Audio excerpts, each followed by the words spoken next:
안녕하세요. TBS 기적의 TV 상담받고 대학가자를 시청하고 계시는 수험생 여러분 반갑습니다. 저는 여러분들의 수능 성적을 폭발시킨 노바지구학의 엄영대 선생님입니다. 제 지구학 앞에 노바라는 말이 붙어있죠. 노바라고 하는 말이요. 이제 별이 자기가 가지고 있던 에너지를 다 쓰고 나서 이제 마지막으로 별이 폭발할 때 자기가 가진 에너지를 모두 방출하면서 한꺼번에 별의 밝기가 밝아지게 되거든요. 그때는 그러면은 이제 눈에 보이지 않던 별들이 갑자기 밝아지면서 이제 새로운 별들이 나타나게 되는데요. 이 새로운 별이라는 의미로 이제 노바라고 하는 이름을 제가 사용하고 있는데, 저는 여러분들을 제 수업을 듣는 모든 학생들을 지구학의 새로운 별로 만들어내는 걸 모토로 잡고 있기 때문에 좀 약간 유치하다고 생각할 수도 있겠지만 저는 여러분들이 수능 성적을 정말 좋은 등급을 맞고 여러분들 수능에서 정말 지구학에서 새로운 별이 된다라고 하면은 저는 뭐 어떤 것도 할 수 있는 뭐 그런 사람이니까요. 아무튼 오늘 TBS 기적의 TV 상담받고 대학가자에서 여러분들 만나게 돼서 정말 반갑고요. 한번 요새 계절을 한번 우리 지구학만 하는 사람들이 좀 알 수 있는 말로 한번 표현을 해볼까요? 자, 여름철에 보이지 않던 오리온 자리가 서서히 보이기 시작을 하더라고요. 그리고 이제 태양의 저기가 점점 마이너스 23.5도에 가까워지면서 태양의 남중 고도가 점점 낮아지죠. 그리고 낮의 길이가 점점 짧아지면서 밤의 길이가 점점 길어지고 일조 시간이 점점 짧아지는, 그리고 태양은 남동에서 떠서 남서러지고 있는 그런 계절로 접어들고 있습니다. 우리 지구학을 하는 학생들은 선생님이 하는 얘기가 무슨 말인지 다 알 거예요. 지구학을 모르는 사람들이 볼 때는 저게 무슨 소리야 하겠지만 여러분들은 다 알 겁니다. 자, 올해는 유난히 좀 비도 많이 내리고요. 그리고 많이 무더웠던 시절이었죠. 무더웠던 여름이었는데 여러분들 여름철에 이제 정말 힘들었던 시기 잘 견딘 것 같아요. 여러분들 이제 올해에서 정말 여러분들 일생에서 딱 한 번만 있을 수능이잖아요. 그 수능에서 좋은 성적을 얻기 위해서 여름 동안 정말 많은 땀을 흘리면서 여러분들 많은 노력을 했을 텐데 이제 그 땀에 대한 결실을 얻어가야 되는 시기가 됐죠. 자, 그러면은 오늘은요, 여러분들이 이제 수능이 한 이제 한 달 정도 남은 시점에서 마지막으로 지구학을 어떻게 정리해야 되는지 수능 지구학 최종 정리법과, 그리고 실질적으로 사실 여러분들한테 도움이 되는 건 정리 방법도 중요하지만 여러분들이 정말 좀 많이 틀리고 좀 많이 어려워하고 여러분들이 많이 궁금해하는 지구학의 실제 주제에 대해서 선생님하고 한번 같이 공부를 해보고 여러분들에게 최종 정리하는 그런 자리를 가지도록 하겠습니다. 자, 그럼 TBS 기적의 TV 상담받고 대학가자 수능 특집 지구학 마지막 역전 대비법 지금부터 바로 시작하겠습니다.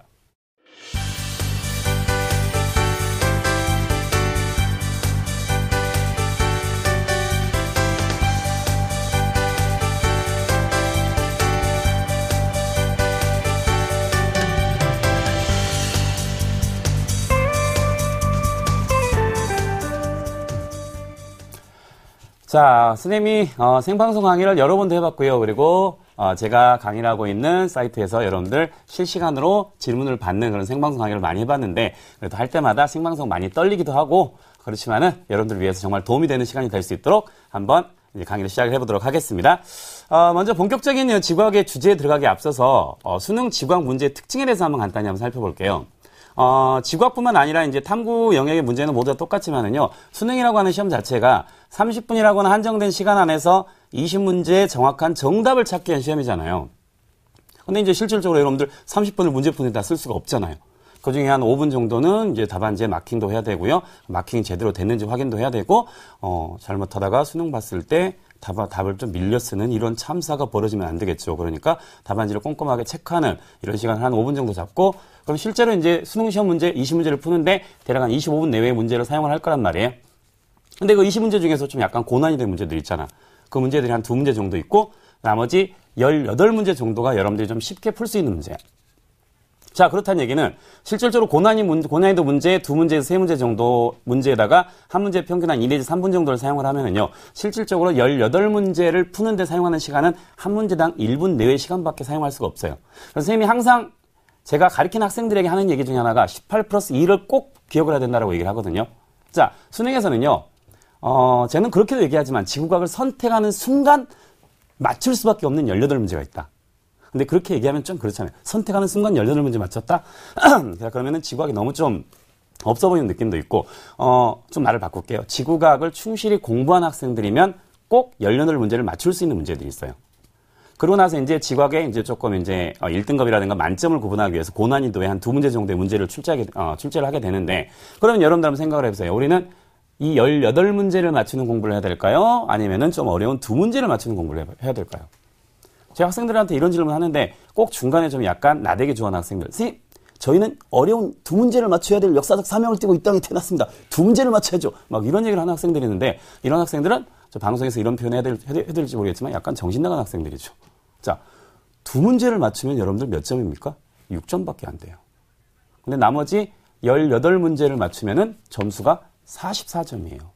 근데 올해 같은 6월, 9월 평가원에 좀 이따 난이도 분석도 해드리고요. 좀 오답률이 높은 문제들 그리고 중요한 개념들 쌤이 정리를 해드릴 텐데 18문제를 맞추면 점수가 44점부터 시작돼요. 여러분들 기본 점수가 몇 점이야? 44점부터 시작되는 거야. 그럼 올해 같은 수능시험 6월로 보면은요. 44점이면 100% 2등급부터 시작이 됩니다. 거기서 이제 여러분들 고난이도 문제 2문제 중에서 한 문제, 난 정말 열심히 공부했으니까 한 문제 맞춰. 그러면 점수가 47점, 100% 1등급이야. 거기서 이제 조금 공부를 더 열심히 했고요. 또 약간의 운도 좀 도와주고, 뭐 수능이라고 하는 게 그날 당일 컨디션에 따라 조금 다르잖아. 그럼 한 문제까지 좀 맞춘다. 그러면 이제 여러분들은 만점이라는 점수를 가지고 수능 시험장을 나서게 되는 거지. 그러니까 반드시 여러분들은요, 18문제를 맞추는 공부를 해야 돼요. 그 18문제를 맞춰놓고 나서, 그 다음에 2문제, 고난이도 문제 푸는데 이제 시간을 좀 많이 투자를 하는 거지. 자, 한번, 작년에 우리 수능에서 나왔던 문제, 수능 기출문제 한번 정답률이 어느 정도 되는지 한번 확인을 해보도록 하겠습니다. 자, 작년에 수능 문제가요, 사실은, 지구학생의 입장으로서 약간 좀 참사였다, 이렇게 표현을 하는데, 안타깝게도 작년에 수능 1등급 점수가, 50점이 났었죠.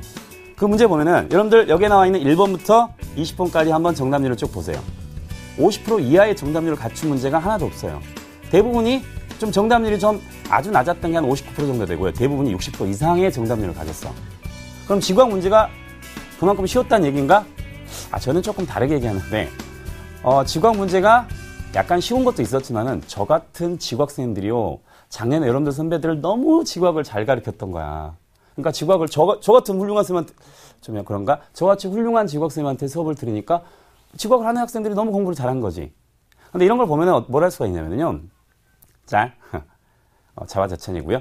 그러니까 요새 지구학 추세는 한 문제당 1분 정도 시간을 투자해야 된다는 얘기는 역으로 뒤집어 보면은, 자, 문제를 그 정도 난이도에 맞게 출제할 수밖에 없는 시험이에요. 그럼 18문제는 절대 실수를 하지 말아야 돼요. 그러니까 실수를 줄이는 연습을 해야 됩니다. 그리고 나서 그 이후에 2문제에서 3문제 정도의 고난이도의 문제를 여러분들 맞추는 연습을 해야 돼요. 아시겠어요? 지구학에선 한 문제, 2문제, 여러분들 정말 문제 꼼꼼히 읽고, 그 다음에 지문 보면은 지구학은 특별하게 어렵고 복잡한 계산이 있는 게 아니고, 지구학은 그냥 그림 자료 해석하고 내용을 알면 바로 정답을 찾을 수 있는, 정말 제가 다른 탐구과목 비교하기 뭐하지만은 정말 꿀 같은 과목이라고 얘기를 많이 하거든요. 그러니까 18문제를 맞춘다. 그럼 편하게 생각하세요. 나이 등급은 현재 몇 등급이야?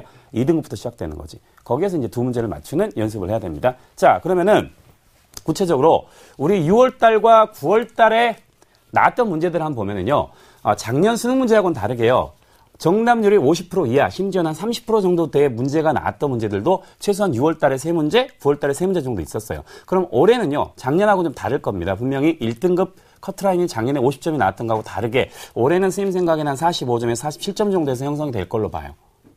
그리고 6월달, 9월달 커트라인, 1등급 커트라인이 보통 44점, 43점 정도에서 형성이 됐었거든요. 자, 그러면 18문제 맞추는 공부들은 여러분들이 이제 꾸준히 하셔야 되고요. 자, 오늘 이 자리에서는 여러분들한테 실질적으로 도움이 되는 내용을 드리기 위해서 한번 6, 9월에 좀 정답률이 낮았던 문제들, 그 문제들 속에 어떤 개념들이 있는지 여러분들하고 한번 같이 살펴보도록 하겠습니다. 자, 그러면은 한번 올해 6월달에 여러분들이 봤던 문제 중에서 정답률이 38%밖에 안 되는 문제가 있는데요. 이 문제를 지금 보면은 정답률이 38%보다 훨씬 더 높게 나올 거예요. 왜냐면 6월달은 여러분들이 아직 조금 공부가 덜 된 상태에서 여러분들이 시험을 봤던 거기 때문에. 그럼 이 문제를 한번 보도록 하겠습니다. 자, 그림은 태양과 지구에 대한 금성의 상대적인 위치 A, B, C, D를 공전 궤도상에 나타낸 거고요. 어느 날, 자, 새벽에 이런 부분 여러분들, 이런 거 나오면 동그라미 치셔야 돼요. 새벽에 우리나라에서 금성을 관측하였더니 최대각이 위치하였고 공전 주기는 0.6년이었다. 이때 이에 대한 설명으로 옳은 것을 보기에서 모두 고른 것 그랬는데, 자, 한번 이 문제에 들어있는 개념을 여러분들하고 같이 보도록 하겠습니다. 자, 문제 보면은요, 자, 이 문제 같은 경우에는, 자, 금성, 이런 건 내행성이죠. 자, 내행성 같은 경우에는 여러분들이 딱 정리가 돼 있어야 되는 게, 내행성은 이제 외행성하고 같이 있을 때 내행성이 주는 정보가 되게 많아요. 내행성은, 자, 위치 관계가 동방 최대각이 있었다, 서방 최대각이 있었다, 이런 위치 관계가 나오죠. 그럼 동방 최대각이 있으면 얘는 항상 태양이 지고 난 이후인 초저녁에, 그리고 방향은 서쪽 하늘에서만 관측이 되죠. 자, 이런 것들은 여러분들이 암기라고 생각을 하시면 안 돼요. 문제를 좀 편하고 쉽고 정확하고 빠르게 풀기 위해서 미리 정리를 해두셔야 되는 거예요. 그 다음에 서방 최대각 부근에 있을 때는 해가 뜨기 전인 새벽에 여러분들 동쪽 하늘 부근에서 관측이 됩니다. 아, 근데 이 문제에선 새벽이라고 하는 조건을 줬잖아. 그죠? 그럼 여기서 여러분들이 바로 찾아내야 되는 게, 아, 그럼 금성의 위치 관계는 현재 서방 쪽이다. 그리고 관측하는 방향은 동쪽이다. 이걸 찾으셔야 됩니다. 그리고요, 공전주기를 0.6년이라고 줬잖아. 자, 올해 같은 경우에 행성의 공전주기 여러분들 문제에서요, 숫자를 주는 경우는 아무 의미 없이 숫자를 주는 경우는 별로 없어. 숫자를 쓰라고 주는 거야. 알겠어요? 자, 한번 이런 것들을 미리 한번 정리해봐. 공전주기를 숫자로 줬다. 그럼 공전주기 가지고 문제에서 사용하는 건 거의 두 가지 케이스일 겁니다. 첫 번째가 올해 개정지구학에 새로 추가가 된 케플러의 3법칙, 행성의 공전주기의 제곱은 공전궤도 장반경의 세제곱에 비례한다. 그러면은 공전주기를 이용하면은 이 금성의 궤도 장반경을 구할 수 있는데, 문제는 0.6을 제곱을 한다. 숫자가 약간 지저분하지 않습니까? 이거하고 관계가 좀 없을 것 같고, 그 다음에 나오는 게 이제 회합주기. S분의 1은, 자, 냉성 같은 경우에는 냉성의 공전주기분의 1에서 지구의 공전주기분의 1을 빼야 되겠지. 이 둘 중에 하나하고 관계가 있는 거야. 아시겠어요? 자, 이 문제 같은 경우에는요, 같이 한번 보도록 하겠습니다. 그럼 보기. 이날 금성의 위상은 하얀달 모양이라 그랬는데, 자, 지구를 기준으로 해서 태양이 있고, 새벽이란 말 가지고 일단 금성의 위치가 서방이라고 하는 걸 먼저 찾아야 됩니다. 서방은 태양을 기준으로 해서 어느 쪽에 있을 때, 오른쪽으로 떨어져 있을 때가 서방이지. 그러고 나서 금성을 그려보자. 그럼 이런 것도 또 서방이 하얀달이고 동방이 상현달이다 외우는 학생들이 있어요. 외우지 마세요. 최소한 우리는 암기를 줄여야 되잖아. 행성은 스스로 빛을 내 못 내? 아, 못 내는 천체들이지. 그럼 태양에서 오는 빛을 반사해서 보이는 거잖아요. 그죠? 그럼 태양빛을 비치는 부분만 밝게 빛나는 거야. 반대쪽은 보입니까? 안 보입니까? 안 보인다고요. 그러면은 서방 쪽에 있는 금성은 왼쪽 절반이 밝은 거구나. 그럼 모양이 무슨 모양이야? 하얀 모양이다. 쉽게 나오잖아. 그죠? 다음 에디 한번 보자. 다음날 금성의 시직경은 이날보다 작아진다. 자, 이런 경우 시직경 나오면 시직경에는 좀 동그라미를 쳐둬야 돼요. 시직경이 뭐랑 똑같은 말입니까? 크기랑 똑같은 말이고, 자, 행성의 크기를 결정하는 건 지구하고 행성 사이의 거리입니다. 아주 단순한 거죠. 여러분들, 우리 지구에서 점점 멀어져. 크게 보여? 작게 보여? 작게 보일 거야. 지구에서 가까워지면 좀 크게 보일 거고요. 근데 우리 지구하고 행성 사이의 거리가 가까워진다, 멀어진다, 이걸 결정하는 게 또 뭐야? 행성의 위치 관계 변화가 되죠. 그래서 여러분들 한 가지 팁 하나 더 정리를 해드리면요. 여러분들 의외로 내행성과 외행성의 위치 관계 변화를 잘 정리를 안 해두는 학생들이 많아요.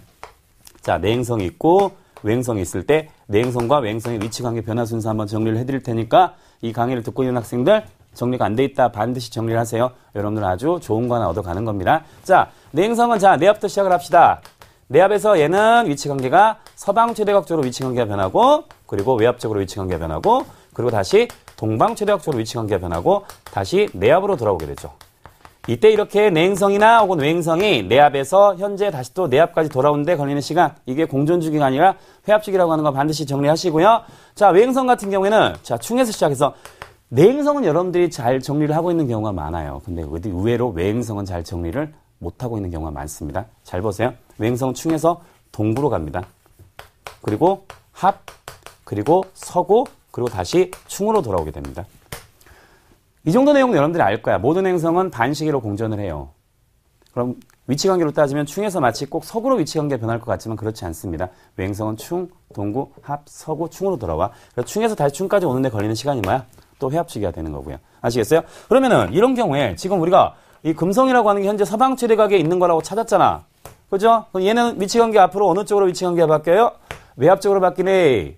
외압이면 지구에서 금성이 가장 멀리 떨어져 있을 때잖아. 아이고, 그럼 시직경은 점점 작아지겠죠. 이렇게 찾으시면 되는 거고요. 위치관계 변화 순서는 꼭 중요하니까 정리를 좀 해두시기 바랍니다. 그러고 나서 이 문제에서는 디귿번 때문에 학생들이 많이 틀렸어요.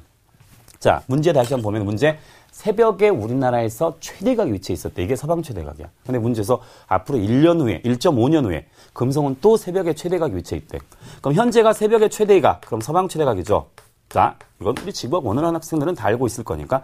그리고 다시 1.5년 후에 서방 최대각. 어이구, 위치관계가 똑같잖아. 그러면은 얘는 회합주기가 얼마냐를 물어보는 문제가 돼요. 그러면은 이 두 개식 중에서 아래식을 써야 된다는 얘기지. 그러면은 S분의 1은 자, 행성의 공전주기가 금성의 공전주기가 0.6이고요. 년으로 나왔죠. 그럼 지구의 공전주기도 1로 잡아야 되겠지. 자, 이걸 계산을 하면은 S분의 1이 3분의 2가 나옵니다. 계산 여러분들이 해보시고요.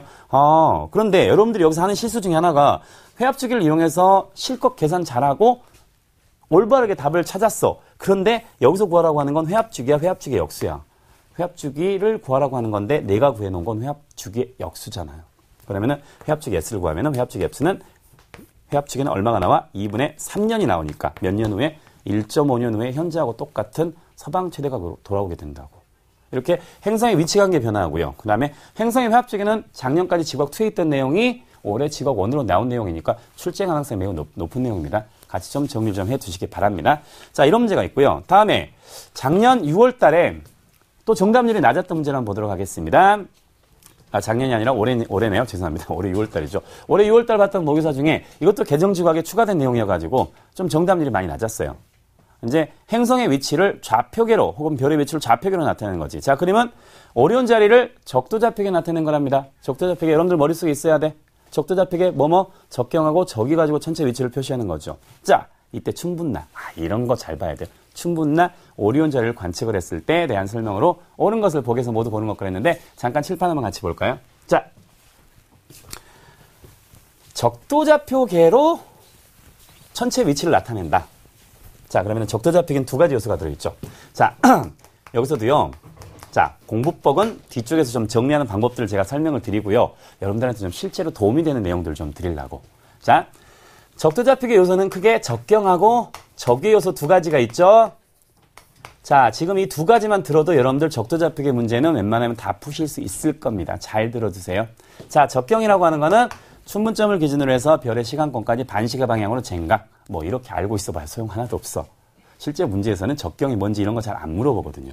그러면은 적경이 실제 별이 일주운동을 하거나 우리가 관측을 할 때 어떻게 쓰이느냐가 중요한 거야. 그래서 적경은 항상 천체가 동쪽에서 떠서 정남쪽에 위치하는 남중시간의 의미를 가지고 있다는 거 꼭 정리하고 계셔야 됩니다. 남중시간을요. 근데 적경이 남중시간하고 어떤 관계가 있냐면 적경이 작은 천체일수록 남중시간이 빨라요. 남중시간이 빠르다는 얘기는 자, 우리 지구과학 원을 하는 학생들은 다 알고 있을 테니까 우리가 남중한다는 얘기가 뭐야? 별이 일주운동을 하면서 나의 정남쪽 좌우선을 통과하는 거야. 그러면 적경이 작을수록 남쪽에 있는 좌우선을 먼저 통과한다는 얘기예요. 아시겠어요? 자, 그러고 나서 두 어떤 천체가 있을 때 적경 차이만큼 무슨 시간의 차이가 생기는 거냐면은 남중시간의 차이가 생기는 거야. 남중시간의 차이가. 예를 들어서 하늘의 적경이요. 자, 보통 지평선을 그릴 때 우리가 정남쪽을 기준으로 해서 왼쪽은 동쪽, 오른쪽은 서쪽이고요. 항상 모든 천체는 동에서 서로 일주운동을 하죠. 그죠? 자, 그럼 A라고 하는 별이 있고 B라고 하는 별이 있다고 하자. 그럼 여기가 정남쪽 남중좌우선은 여기죠. 그러면 일주운동을 한번 시켜보자. 시켜보면은요. 자, 동에서 서로 일주운동을 한다. 근데 B는 이미 남중을 한 상태잖아. 이미 남중을 하고 서쪽으로 지금 지고 있는 거야. 근데 A는 동쪽에서 지금 남쪽 하늘로 가고 있는 거지. 그러면 B는 이미 남중을 한 거, A는 아직 남중하기 이전. 그럼 A하고 B 중에 누가 남중을 빨리 한 거예요? B가 남중을 빨리 한 거잖아요. 그죠? 그럼 B가 적경이 큰 거야, 작은 거야? 얘가 적경이 작은 거, 그 다음에 A가 적경이 커서 남중을 늦게 하는 천체야. 만약에 두 개의 적경 차이가 예를 들어서 이게 6시간, 이게 9시간이었다고 하자. 그럼 적경 차이가 몇 시간 차이가 나? 3시간 차이가 나네. 그럼 남중 시간의 차이는 3시간 차이가 나는 거예요. 아시겠어요? 이런 것들이 이제 적경에 사용되는 거고, 이 문제에서 이제 이것만 알면 좀 이따 선생님이 지문을 기가 막히게 아주 쉽게 한번 바꿔볼게요. 정말 쉽게 바꿔줘요. 자, 그 다음에 저기가 있죠. 저기는 천구의 적도로부터 북쪽으로 떨어져 있느냐, 남쪽으로 떨어져 있느냐를 얘기를 하는 건데, 저기가 가지는 의미는 딱 두 가지 생각하시면 돼요. 첫 번째, 천체가 일주운동을 할 때, 정남쪽에 있을 때, 정남쪽 남중을 했을 때 땅으로부터 떠 있는 고도를 뭐라고 불러? 남중고도라고 얘기하지. 남중고도는 90도에서 그 지방 위도 파이를 빼고 별의 저기를 더해야 되는 거네. 이건 여러분들 다 알고 있을 겁니다. 어이구야, 이 남중고도에 뭐가 들어가 있습니까? 저기 개념이 들어가 있잖아. 그러니까 저기가 크면 클수록 남중고도가 높아져요, 낮아져요? 높아지는 거예요. 아시겠어요? 한번 예를 들어볼까요? 여러분들이 흔히 잘 못하는 것 중에 하나가 어떤 거냐면은, 자, 동쪽 하늘의 별들의 일주운동이 이렇게 일어나고 있어요. 일주운동이 이렇게 일어나고 있습니다. 여기에 A별이 있고, 여기에 B별이 있고, 여기에 C별이 있어. A, B, C 중에서 저기가 가장 큰 별은 누구냐? 이런 것들을 물어보는 문제가 나오면은 저기라고 하는 게 적도로부터 북쪽이나 남쪽으로 떨어져 있는 각인데, 이걸 어떻게 찾아야 되지? 적도를 어떻게 찾아야 되지? 이렇게 할 필요가 없어요. 이 개념이 영감된다니까. 저기가 클수록 남중고도가 높아지지. 그럼 이걸 조금요, 선생님이 확장을 시켜서 걸어보겠습니다. 좀 전에 봤던 같이 모든 천체는 동쪽에서 떠서 남중에서 서쪽으로 진다고 했죠. 자, 그럼 동에서 떠서 남중에서 서쪽으로 쳐. 동에서 떠서 남중에서 서쪽으로 지고 동에서 떠서 남중에서 서쪽으로 쳐. 그럼 좀 전과 똑같은 상황을 여기다 만들어 볼게요. 자, A별, B별, C별. 똑같은 동쪽안으로 일주운동 똑같이 나왔네. 그죠? 근데 정남쪽에 남중을 했을 때 C는 여기 와 있고 B는 여기 와 있고 A는 여기 와 있잖아요. 그럼 땅으로부터 가장 높게 떠 있는 건 A, B, C 중에 누구야? A가 가장 높게 떠 있잖아요. 그죠? 그럼 A별의 남중고도가 제일 높은 거야. 그러면 A별의 저기가 가장 큰 거죠. 그죠? 그리고 C별의 저기가 가장 작은 거고요. 이렇게 판단하시면 돼요. 자, 그 다음에 두 번째. 저기에서 여러분들이 꼭 기억을 해둬야 될 두 번째가 뭐냐면은 모든 천체가 일주운동을 하는 동안에 하늘에 떠 있는 시간이 똑같은 건 아닙니다. 지평선 위에 떠 있는 시간이 조금 다르죠. 근데 자, 저기는 기호로 우리가 저기 델타를 이렇게 쓰지. 저기가 영도인 별이다. 이게 천구의 적도면에 있는 별이잖아. 그럼 얘는 땅 위에 떠 있는 시간하고 땅 밑에 있는 시간이 똑같은 거야. 그러면은 딱 땅 위에 떠 있는 시간이 몇 시간이야? 12시간이야. 이게 바로 태양이 춘분점이나 추분점에 있을 때. 그땐 낮의 길이하고 밤의 길이가 똑같잖아. 낮의 길이가 12시간, 밤의 길이가 12시간. 근데 저기가 이제 영도보다 커지잖아. 그러면 땅 위에 떠 있는 시간이 12시간보다 길어져요. 그리고 저기가 0보다 작아지잖아. 그럼 땅 위에 떠 있는 시간이 12시간보다 짧아지는 거고요. 그러니까 저기가 의미하는 두 번째 의미가 지평선에 얼마만큼 오래 떠 있느냐를 얘기하는 거야. 아시겠어요? 그러니까 여기 A, B, C가 있어. 셋 중에서 누가 지평선 위에 떠 있는 시간이 가장 긴지를 물어봤다. 그럼 남중고도 가지고 저기가 A가 가장 크다라는 걸 찾았죠. 근데 저기가 크면 클수록 땅 위에 떠 있는 시간이 길어져 짧아져? 길어지잖아요. 그러면은 A, B 중에서 지평선 위에 떠 있는 시간이 가장 긴 건 누구다? A가 지평선 위에 떠 있는 시간이 가장 길다. 이것도 수능에서 많이 응용돼서 사용되는 내용들이니까 꼭 정리를 좀 해주시기 바랍니다. 자, 그리고 나서 그러면 이 문제 같은 경우에 자, 선생님이 정말 유용한 팁. 황도 12궁 해석하는 거 다시 한번 보여드리겠습니다. 이 문제 하나를 풀기 위해서 이렇게 내용들이 많이 필요해요. 그러니까 중요한 건 이 문제 자체 하나 맞고 틀리고가 아니야. 모의고사에서. 이 문제를 풀 수 있는 개념들이 여러분들 가지고 있어야 되는 거지. 자, 문제에서 춘분날이라고 했죠. 춘분날. 자, 춘분날이라고 하는 거 여러분들이 좀 오해하는 건데 춘분날은요. 지구가 춘분점에 있는 게 아니야. 태양이 춘분점에 있는 거야.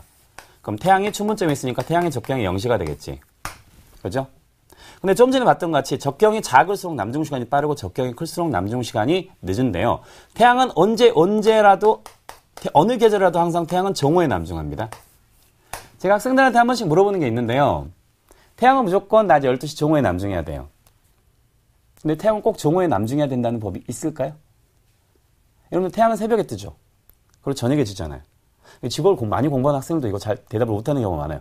태양은 꼭 새벽에 떠야 돼. 그리고 꼭 태양은 정오에 남중해야 되고요. 반드시 그래야 돼요. 그래야 된다는 법이 있어요. 누가 정했어요? 뭐 저는 정하진 않았는데 태양이 꼭 새벽에 떠야 된다고 하는 건 뭐냐면은 태양이 꼭 새벽에 떠야 되는 게 아니라 태양이 뜰 때를 우리 뭐라고 불러? 새벽이라고 부르는 거예요. 그럼 정오는 뭘까요? 태양이 정남쪽에 있을 때가 정오야. 그러니까 태양은 어느 계절에 있더라도 항상 정오에 남중하는 거예요. 예를 들어서 이렇게 춘분날이다. 그러면 태양과 같은 방향에 있는 적경이 0시인 천체들은 태양과 똑같이 정오에 남중하는 거지. 이때 새벽에 남중하는 천체들은 태양보다 빠르게 남중하잖아. 몇 시간만큼? 6시간만큼. 그럼 태양보다 적경이 6시간 작아야 돼. 그 다음에 초저녁에 남중한다. 초저녁에 남중하는 거면은 태양보다 적경이 6시간 커야 돼요. 아시겠어요? 만약에 자정에 남중한다. 이런 말이 좀 많이 쓰이지. 자정에 남중한다. 그러면 정오에 남중하는 태양하고 남중 시간이 12시간 차이가 나잖아. 그럼 이날 태양의 적경하고 12시간 차이가 나야 돼. 그럼 한번 선생님이 해볼까요? 춘분날이라고 했지. 태양의 적경은 0시 혹은 24시가 되지. 그럼 새벽에 남중하는 건 태양의 적경에서 6시간을 빼보세요. 0에서 6을 빼면 마이너스가 나오니까 좀 그렇잖아. 그러니까 이럴 경우에 24에서 빼지. 그럼 적경이 18시. 적경이 18시인 별이 새벽에 남중하고 그 다음에 초저녁에 남중하는 별은 태양보다 적경이 6시간 큰 거. 이럴 경우는 0에다 둬야 되겠지. 그리고 자정에 남중하는 거. 태양과 적경이 12시간 차이가 나는 거. 그러니까 적경이 12시인 별이 자정에 남중하는 거야. 아시겠어요? 자, 이런 내용들을 가지고 한번 이 문제를 다시 한번 보도록 하겠습니다. 자, 이 문제 보면 보기 기억 질문 한번 봅시다. 우리나라에서 오리온 자를 이날 21시경에 남서쪽 하늘에서 관측할 수 있다고 그랬습니다. 자, 앞쪽 화면으로 한 번만 넘겨주실 수 있을까요? 자, 그러면은 이 오리온 자리의 적경을 한번 보도록 하세요. 자, 볼까요? 오리온 자리의 적경을 보면은 오리온 자리의 적경이 5시부터 6시 사이에 있는 걸 알 수가 있어요. 오리온 자리의 적경이. 근데 이날은 춘분날이야. 태양의 적경이 0시야.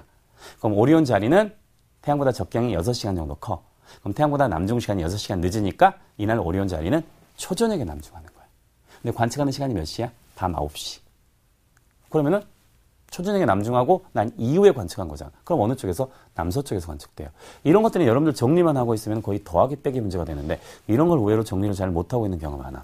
자, 그 다음에 니 한번 보자. 이날 우리나라에서 관측되는 별 비해 남중고도는 한 단 절보다 높다 그랬는데 다시 한번 남중고도 얘기하지만 남중고도는 90도에서 위도 빼고 저기를 둬야 되는데 한 달 지나도 우리나라 위도는 변함이 없잖아. 저기는 배경배로 무조건 변함이 없습니다. 그러면 남중고도 변함이 없어야죠. 그러나 디귿번, 남반구 이런 거 나오면 벌써 여러분들 긴장을 하기 시작하죠. 나는 북반구에 있는데 남반구를 내가 어떻게 알지? 게다가 남반구 중위도에서 관측을 했을 때 A하고 B 중에 좌우선을 누가 먼저 통과하는지. 근데 이거는 북반구나 남반구나 똑같은 개념이에요. 좌우선을 먼저 통과하는 건 적경이 작은 별이 먼저 통과하는 거야. 그러면은 자, 다음 페이지로 지금 문제 한번 보도록 하겠습니다. 자, 디귿번에 별 A가 별 B보다 좌우선을 먼저 통과한다. 다른 말로 얘기하면은 A의 적경이 6시, B의 적경이 5시예요. 그럼 6하고 5 중에 누가 더 큰지를 물어보는 거야. 적경이 작을수록 빨리 남중한다 그랬잖아. 그럼 5가 6보다 작다 이렇게 나와야 되는 거지. 근데 디귿번은 6이 5보다 작다는 말하고 똑같은 거야. 그럼 디귿번은 말도 안 되는 거죠. 이렇게 기본 개념을 봐야 돼요. 아시겠습니까? 자, 그러면은 한번 2013년 올해 9월 달에 모의고사 20번으로 나왔던 문제. 이것도 정답률이 참 낮았던 문제인데요. 이 문제 같은 경우에는 여러분들이 이제 뜨고 지는 시간하고 회합 주기를 같이 연결해야지 여러분들이 좀 쉽게 풀 수가 있었던 문제예요. 자, 한번 간단하게 한번 보도록 할게요. 이 문제는. 자, 그림은 우리나라에서 어느 한 해 동안에 태양, 수성, 금성, 화성이 지는 시간은 순서 없이 나타나는 거라 그랬는데 자, 이런 문제에서 제가 여러분들이 풀 수 있는 한 가지 팁 하나 더 드릴게요. 자, 제가 tip을 드리는 거는요. 여러분들이 문제 풀면서 찾아야 되는 것들을 미리 정리를 해드리겠다는 얘기야. 자, 이런 뜨거워지는 시간이 나왔을 때 모든 행성들 중에서 내행성과 외행성이 있을 때요. 모든 외행성은 뜨거워지는 시간이 항상 빨라지기만 해요. 그럼 여기서 뜨거워지는 시간이 빨라지기만 하고 있는 게 외행성이야. 근데 이 중에 외행성은 화성밖에 없지. 이게 화성이 돼요. 아시겠어요? 그 다음에 뜨거워지는 시간이 빨라지기도 하고 늦어지기도 하고 이런 게 내행성들이야. 근데 내행성들 중에서 회합주기라고 하는 게 있죠. 회합주기, 이것도 팁 하나만 더 드리겠습니다. 지구에 가까이 공전하는 천체일수록 회합주기가 길어져요. 그러면은 여기에 수성과 금성이 들어있다 그랬죠. 근데 이 실선으로 되어 있는 거는 이 안에 회합주기가 다 들어있어. 그러니까 회합주기가 1년보다 매우 짧게 나타나는 거야. 근데 이 1.3선으로 나와 있는 거 있죠. 얘는 회합주기가 1년보다 훨씬 더 길어요. 근데 수성하고 금성 중에 우리 지구에 가까이 있는 게 누굽니까? 금성이잖아요. 그럼 금성의 회합주기가 더 길어야 된다고. 그러면은 이 1.3선으로 되어 있는 게 금성이고 실선으로 되어 있는 게 수성이다. 여러분들이 이렇게 찾을 수 있어야 됩니다. 아시겠죠? 자, 이 문제는 간단히 이렇게 보도록 하고요. 자, 그럼 두 번째로 이제 오답률이 높았던 문제들은 여러분들 개념을 좀 정리를 잘해야 되는데 두 번째로요. 여러분들 수능시험을 보는 거는 선생님은 그렇게 생각을 해요. 그물로 물고기를 잡는 거하고 똑같거든요. 근데 처음에 여러분들이 이제 3월 달에 고3이 됐을 때는요. 여러분들이 그물을 만드는 거야. 공부를 하면서. 근데 그물코가 되게 설기게 그물코가 짜졌을 거예요. 그러니까 그물코의 구멍이 되게 크죠. 그럼 빠져나가는 문제들이 많아요, 적어요. 빠져나가는 문제들이 많단 말이야. 하지만 여러분들이 공부를 하면 할수록 그물코가 되게 좁아지게 되죠. 빠져나가는 문제들이 거의 없어요. 자, 그래서 제가 여러분들 학생들한테 하는 얘기 중에 하나가 뭐냐면요. 틀리려고 하면은 지금 틀려야 됩니다. 그리고 지금 틀린 개념은 다시 틀리지 않도록 반복해서 공부를 해둬야 돼요. 여러분들 수능에서 좋은 점수를 얻는 방법은 아주 단순해요. 여러분들이 현재 알고 있는 내용 수능에 나왔다 절대 틀리면 안 되고 모르는 내용이 있다. 그러면은 틀려보고 그리고 모르는 거 확인하고 여러분들이 틀려보는 게 매우 중요한 게 뭐냐면은 틀렸다? 그럼 내가 이 내용을 모른다? 모른다는 걸 내가 알게 된다라고 하는 게 중요한 거야. 알겠어요? 알게 되면은 당연히 모른다는 거 알았으니까 공부를 할 거 안 할 거야. 공부를 할 거 아닙니까? 아시겠어요? 그래서 틀렸던 문제들 6월에 틀렸던 개념들을 반복해서 봐야 돼.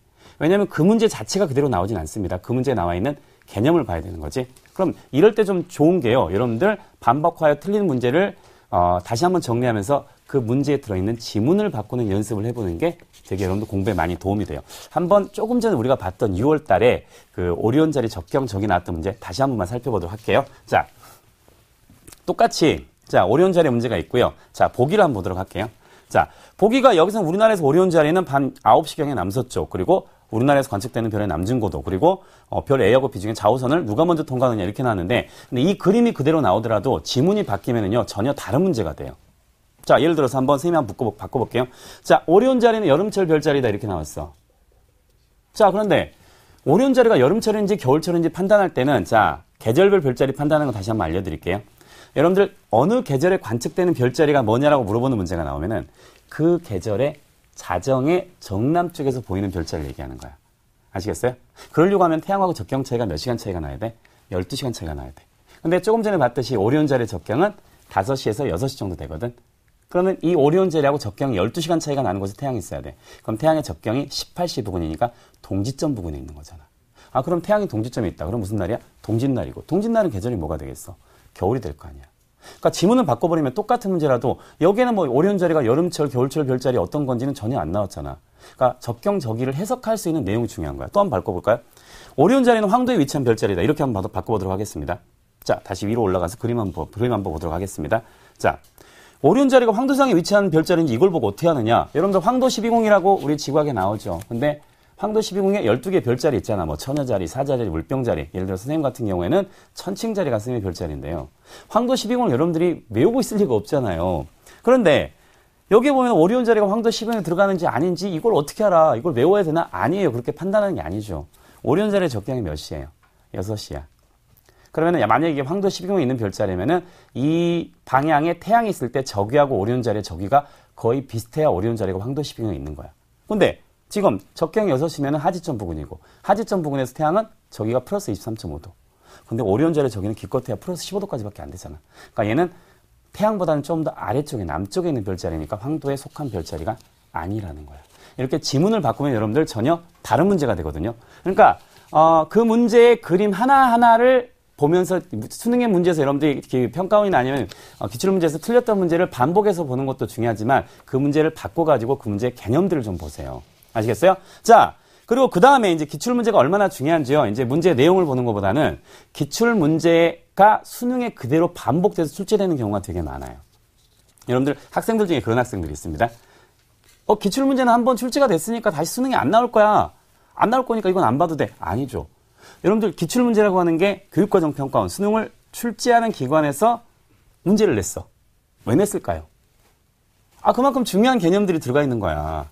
그러니까 평가원에서 한 번씩 나왔던 문제들은 다시 또 그의 수능에서 나오기도 하고 몇 년 걸러서 수능에 나오기도 한단 말이야. 중요한 개념들이니까 그런 거예요. 한번 출제가 됐던 문제들이 다시 반복해서 어떻게 출제가 되는지 한번 간단하게 문제 한번 보도록 하겠습니다. 자, 2009년 9월 평가 문제 볼까요? 자, 장마전선의 모양을 지금 인공위성 사진 가지고 찍은 거야. 그래서 장마전선이 지금 우리나라 동서로 쭉 길게 뻗어있는 구름대가 있죠. 여기에 장마전선의 북쪽에 A라고 하는 선이 있는데 북쪽에 장마전선이 있는지 없는지를 물어보는 거야. 자, 지문을 한번 간단히 볼게요. 그래서 지문 봐봐. 장마전선은 A선에 위치한다라고 돼 있죠. 장마전선의 위치를 물어본 게 이게 4년 전에 평가 문제였어요. 자, 근데 다음 올해 여러분들이 봤던 평가 문제 한번 볼까요? 자, 이게 올해 평가 문제거든. 그림은 정체전선과 태풍이 발달한 우리나라 주변 지역의 적외선 영상이야. 똑같이 동서로 지금 구름대가 뻗어 있죠. 그죠? 근데 자, 다음 페이지 한번 보기 한번 보도록 하겠습니다. 정체전선은 A지역 구름의 북쪽 경계선에 위치한다. 똑같은 지문이 반복해서 들어가 있어. 개념은 똑같다는 얘기야. 그러니까 기출문제의 그림하고 개념을 반복해서 보세요. 더 놀라울 정도로 유사한 그림 한번 보도록 하겠습니다. 자, 이게 2009년 9월 평가 문제인데요. 그해 수능에 바로 2달 전에 나왔던 평가 문제가 거의 똑같은 문제가 나왔어. 그림은 행성의 뜨는 시간과 그리고 일출, 일몰에 따라서 태양의 뜨거워지는 시간 비교해서 행성의 위치 관계를 물어봤던 문제야. 행성에 잘 보세요. 뜨는 시간 줬죠. 자, 다음 문제 한번 보도록 하겠습니다. 자, 수능 기출문제 보세요. 그의 수능 기출문제였는데 좀 전과 똑같아요. 일몰, 일출, 태양의 뜨거워지는 시간 주고 행성들의 단지 똑같이 문제를 내면 그렇잖아. 그러니까 여기는 행성에 무슨 시간을 줬어? 지는 시간을 바꿔가지고 행성의 위치 관계 변화를 물어보는 문제로 바꿨을 뿐이야. 그러니까 여러분들 보세요. 과거에 나왔던 평가원 문제가 새롭게 그대로 그냥 그림, 내용 그대로 나오는 경우도 많고요. 그 해에 평가원에서 나왔던 문제가 불과 2달 뒤에 수능에서 나오는 경우도 많다니까. 그러니까 여러분들 기출됐던 문제들은요. 그리고 올해 기출됐던 문제들은 어려운 개념들은 반복해서 출제될 가능성이 높으니까 이런 것들은 여러분들이 꼼꼼하게 꼭 잘 정리를 좀 해두셔야 됩니다. 자, 그러면 지금까지 수능 D-27 수능 특집 지구학 마지막 역전 비법에 대해서요. 문제와 함께 여러분들에게 한번 설명드렸는데 한번 어떤 내용이 있었는지 다시 한번 되짚어 보도록 하겠습니다.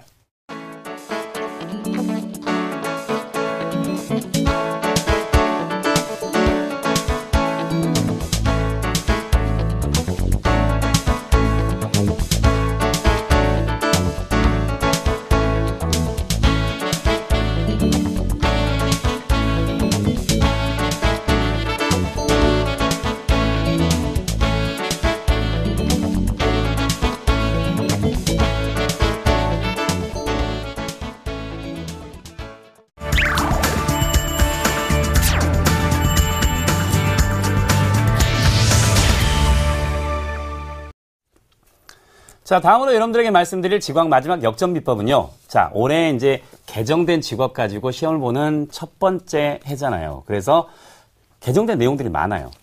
그럼 개정된 내용들은 기출된 문제들이 없단 말이야. 그래서 이런 부분들에 대해서 어떻게 출제가 될지 여러분들도 상당히 좀 방향을 잡지 못하는 경우가 있어요. 뭐 그럴 때 이제 가장 좋은 건 이제 선생님들의 강의를 들어보면서 선생님들의 도움을 들어보는 건데, 이제 기출이 올해 6월, 9월 두 번의 이제 평가원 기출 문제를 봤었고, 그 다음에 3월, 5월, 7월, 그리고 10월 교육청 모의사도 여러분들 봤을 거예요. 자, 그럼 기출 문제들 가지고 대충의 방향성을 예측할 수 있는데, 문제는 여러분들이 또 하나 이제, 주의 깊게 생각을 하는 게 EBS하고의 연계율이 70%라고 하는 거잖아요. 근데 이제 EBS의 연계율이 70%라고 하는 게 상당히 이게 좀 약간 함정이 있는 말이야. 자, 수능 문제는 몇 문제예요? 20문제죠. 그 중에 70%가 EBS에 연계가 된다? 그럼 단순히 산술적으로만 계산을 하면은 EBS에서 몇 문제가 출제가 되는 거야? 14문제가 출제가 되는 거죠. 아, 그럼 EBS 교재에서 14문제가 그대로 수능에 출제가 되는구나. 이게 아니라고요. 이런 연계율 함정에 빠지면 안 돼요. 그럼 14문제는 EBS 출제가 되고 6문제는 EBS 출제가 되지 않는구나. 그게 아니라고요. EBS의 연계율이 70%라고 하는 거는요. 좀 바꿔 얘기하면은 연계율이 0%가 될 수도 있고요. 아니면 반대로 연계율이 100%가 될 수도 있습니다. 연계율이 0%가 된다는 얘기는 뭐냐면은 EBS 문제가 그대로 수능에 출제될 리는 절대 없죠. 이건 여러분들도 아실 거예요. EBS에 나와 있는 그림이나 자료 이런 것들을 이용을 해서 새롭게 문제를 변형을 하는데, 선생님 좀 전에 선생님이 한번 지문 바꾸는 연습을 해보라 그랬죠. 똑같은 자료하고요, 똑같은 그림, 똑같은 표를 집어넣더라도 문제 아래쪽에 있는 지문을 바꾸면은요 전혀 다른 문제가 돼요. 이런 문제에서는 선생님 당장 만들려고 하면 100문제, 200문제, 300문제도 만들 수 있어. 똑같은 그림 가지고. 아시겠어요? 그러니까 EBS는 제가 항상 하는 얘기지만 문제집일 뿐입니다. 하지만 좋은 개념서이기도 하고요. 아시겠어요? 그러니까 연계율의 70%의 함정에 빠지지 마시고, 자, EBS에 연계가 되는 여러분들 교재가 두 권이 있잖아요. 수능 특강하고 수능 완성 두 개의 교재가 있는데, 만약에 수능 특강과 완성에 있는 여러분들 모든 문제를 다 풀 수 있고 개념을 다 정리할 수 있다라고 하면은 EBS 연계 70%가 중요한 게 아니라 EBS는 그러면 수능에 나올 수 있는 70%의 개념만 담고 있느냐? 그럴 리가 없잖아요. 그죠? 그러니까 여러분들 EBS에서는 모든 문제를 풀 수 있을 정도로 연습이 되면은요, 당연히 수능 연계 100% 되는 모든 개념들을 다 풀 수가 있어요. 그런데 이제 올해는 이제 기출된 새로 개정된 추가된 내용에 기출 문제들이 많지가 않기 때문에 이제 출제를 할 때 EBS에서 많이 참조될 가능성이 높을 것 같아요. 그러니까 개정지구학에 추가된 내용들은 EBS와 관련돼서 좀 정리하는 게 좋습니다. 그럼 개정지구학에 추가된 내용들을 한번 간단하게 선생님이 한번 정리를 좀 해드릴 테니까 여러분 좀 들으시고 이 단원 위주는 꼭 EBS 내용들을 좀 잘 정리를 하시는 게 좋을 것 같아요. 예를 들어서 일단은 소중한 지구 단원에 맨 처음에 항상 1번으로 나올 수 있는 주제 생명 가능지대, 그리고 우리 지구의 선물, 그죠? 그리고 나서 한반도의 질과 지형, 정말 배울 것도 많고 하지만 한반도의 질과 지형은 오히려 EBS 수능 특강이나 완성에 있는 문제를 변형해서 출제될 가능성이 커요. 그 다음에 2단원의 생동하는 지구에서는요, 고체지구의 변화에서는 이제 풍화작용과 사태가 새롭게 추가가 됐죠. 그리고 지질 재해와 관련된 내용. 그리고 유체지구의 변화에서는 대기대 순환이 통째로 지구학2에서 지구학1으로 내려왔습니다. 대기대 순환이나 악기상과 관련된 내용들, 그리고 엘니뇨하고 연관시켜가지고 해수의 운동은 출제될 가능성이 높으니까 이런 것들은 또 EBS에서 연계돼 출제될 가능성이 높아. 이런 것들은 꼭 정리를 좀 해두시고요. 3단원의 위기의 지구 단원은 환경오염 단원하고 기후변화 파트로 나눠져 있는데, 환경오염 단원은 그냥 통째로 새롭게 추가된 단원이야. 대기오염, 수질오염, 토양오염, 해양오염, 우주쓰레기. 이 중에 대기오염하고 수질오염이 좀 출제될 가능성이 높아요. 그러니까 이런 분들은 꼭 좀 잘 정리를 해두시는 게 좋을 것 같고요. 그 다음에 여러분들이 가장 어려워하는 다가오는 우주단원에서는 조금 전에 앞에서 설명드렸던 이제 천체의 좌표기라든가 아니면 지구의 운동에 따른, 즉 지구의 자전과 공전에 따른 일주운동이나 연주운동에서, 그리고 케플러의 법칙을 해석하는 것들, 그리고 뒤쪽에 우리가 외계행성의 탐사가 새로 추가가 됐죠. 외계행성의 탐사는 문제를 쉽게 내려고 하면 아주 쉽게 내든가, 6월 평가원 같은 경우는 아주 쉽게 냈었죠. 근데 조금 외계행성의 탐사를 도플러 효과라든가 식현상, 중력 렌즈하고 연관해가지고 어렵게 낼 수 있으면 충분히 어렵게 낼 수 있는 주제들일 것 같아요. 그러니까 이런 부분들은 좀 개정된 지구학에 추가된 내용이니까 EBS 특강과 완성 교재에서는 이 부분들을 좀 중점적으로 꼼꼼하게 한번 살펴보시는 것도 좋을 것 같아요. 자, 그러고 나서 마지막으로요. 여러분들 이제 당장 내가 내일 수능을 본다라고 한번 상상을 해보세요. 얼마나 마음도 떨리고 그다음에 긴장도 되고 오히려 좀 약간 좀 기대도 되고 그러겠습니까? 근데 수능 전날 지구학을 정리할 때는요, 제가 학생들한테 해보라고 시키는 방법이 있어요. 뭐냐면요, 하얀 백지를 하나 준비하세요. 그러고 나서 지구학 1을 소중한 지구부터 소단원별로 쭉 소단원명을 적는 겁니다. 자, 생명 가능지대, 지구 구성 요소, 대기권, 습권, 직권, 생물권, 원시 지구의 변화, 그리고 원시 환경의 변화, 이렇게 소주제들을 다 적어보는 거야. 아시겠어요? 그리고 나서 이 소주제별로 그 옆에 시험지에 나올 수 있는 주제들을 같이 한번 적어보는 거야. 예를 들어서 하나만 해드릴게요. 생명 가능지대 같은 경우에는 액체 상태의 물이 존재하는 범위, 그리고 중심에 있는 별의 질량에 따라서 생명 가능지대 폭과 범위가 어떻게 달라지는지, 그리고 우리 지구 주변에 금성이나 화성을 지구랑 비교해가지고 생명 가능지대가 왜 지구에만 존재하는지, 이런 것들 소주제들을 쭉 적어보세요. 적어가다 보면은 분명히 여러분들이 막히는 부분이 한두 부분 있을 거예요. 없으면 여러분들은 지구과학을 100% 완벽하게 정리를 한 겁니다. 그러면은 수능에서는 당연히 지구과학 내용 전체 내용 100%가 정리가 돼 있는데 완벽하게 여러분들 내용 정리돼 있으니까 좋은 점수를 맞을 수밖에 없죠. 근데 중간중간에 갑자기 막히는 부분이 있어. 그런 부분들이 아직까지 여러분들이 조금이나마 개념이 좀 부족한 내용들이에요. 그러면은 그런 부분들을 여러분들이 다시 새롭게 정리를 해야 되죠. 그래서 처음 소단은 소중한 지구의 생명 가능지대부터, 그리고 생동하는 지구단원, 그리고 위기의 지구의 환경오염, 그리고 기후변화, 그리고 마지막에 다가오는 우주의 우리 천추의 좌표계 지구의 운동, 행성의 운동과 행성의 관측과 관련된 내용들, 그리고 뒤쪽에 태양계 탐사, 외계행성의 탐사까지 소주제별로 쭉 써나가 보면은 여러분들 1년 동안 공부했던 내용들도 주마등처럼 떠오를 거고, 그리고 선생님들이 강의했던 내용, 여러분들이 정리했던 내용, 그리고 시험지에 나올 만한 주제들 좀 완벽하게 정리가 될 겁니다. 이 백지 소주제 적는 방법 꼭 수능 전날 해보세요. 한 2시간 정도면 지구학원 전체 내용이 완벽하게 정리가 될 수 있을 겁니다. 자, 그럼 지금까지요. 수능 특집으로 지구학을 마지막 역점 비법으로 여러 가지 방법들하고 그 다음에 지구학과 관련된 여러 가지 개념들을 한번 간단하게 한번 살펴봤는데 지금까지 어떤 내용들이 있었는지 한번 되짚어 보도록 하겠습니다.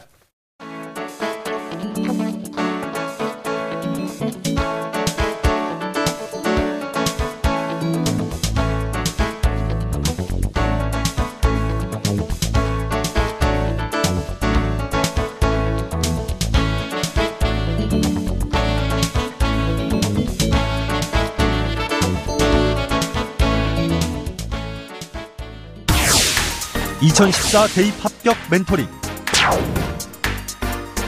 월요일부터 금요일 밤 10시 TBS 기적의 TV 상담받고 대학가자의 1대1 입시 컨설팅 참여 방법을 알려드립니다. 먼저 포털 사이트에서 기적의 TV 상담받고 대학가자를 검색. 기적의 TV 상담받고 대학가자 홈페이지 중앙에 1대1 입시 컨설팅 배너를 클릭. 이제 상담 신청 자료 입력 수정을 누르시고 상담을 받기 위한 정보 동의 및 개인정보를 작성해주세요. 자, 그럼 본격적으로 1단계 1학년부터 현재까지 내신 성적을 입력. 2단계 출결, 봉사활동, 어학성적, 수상실적 등 비교과 활동도 작성. 3단계 지금까지 참여했던 모의고사 성적을 작성하면 접수 완료. 수험생, 학부모 모두 홈페이지 접속 스타트. TBS 기적의 TV 상담받고 대학가자 많은 신청 바랍니다.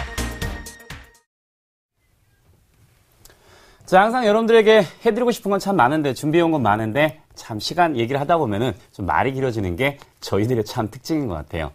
마지막으로 여러분들에게 드리고 싶은 말은요, 여러분들 세상은 제가 살아보니까 참 정직한 것 같아요. 세상은 제가 노력한 것 이상은 절대 주지 않은 것 같아요. 제가 지금까지 살아보면은. 세상은요, 제가 노력한 만큼 제가 한 만큼만 꼭 저한테 돌아옵니다. 여러분들 수능 점수도요, 여러분들 공부한 만큼만 나올 거예요. 냉정하게 들리겠지만. 하지만은요, 이건 반대로 뒤집어 보면은요, 여러분들이 노력한 만큼은 반드시 나올 겁니다. 제가 살아보니까 제가 노력한 만큼 더 많이 얻을 때도 있고 좀 적게 얻을 때도 있었지만 평균적으로는 노력한 만큼은 꼭 나와요. 그러니까 여러분들 1년 동안 흘린 땀과 노력을 믿으시고 여러분들 남은 기간 건강관리 잘하시고 남은 기간 정리 잘하시기 바랍니다. 지금까지 여러분들의 수능 성적을 폭발시킬 노바지구학의 엄영대 선생님이었습니다. 감사합니다.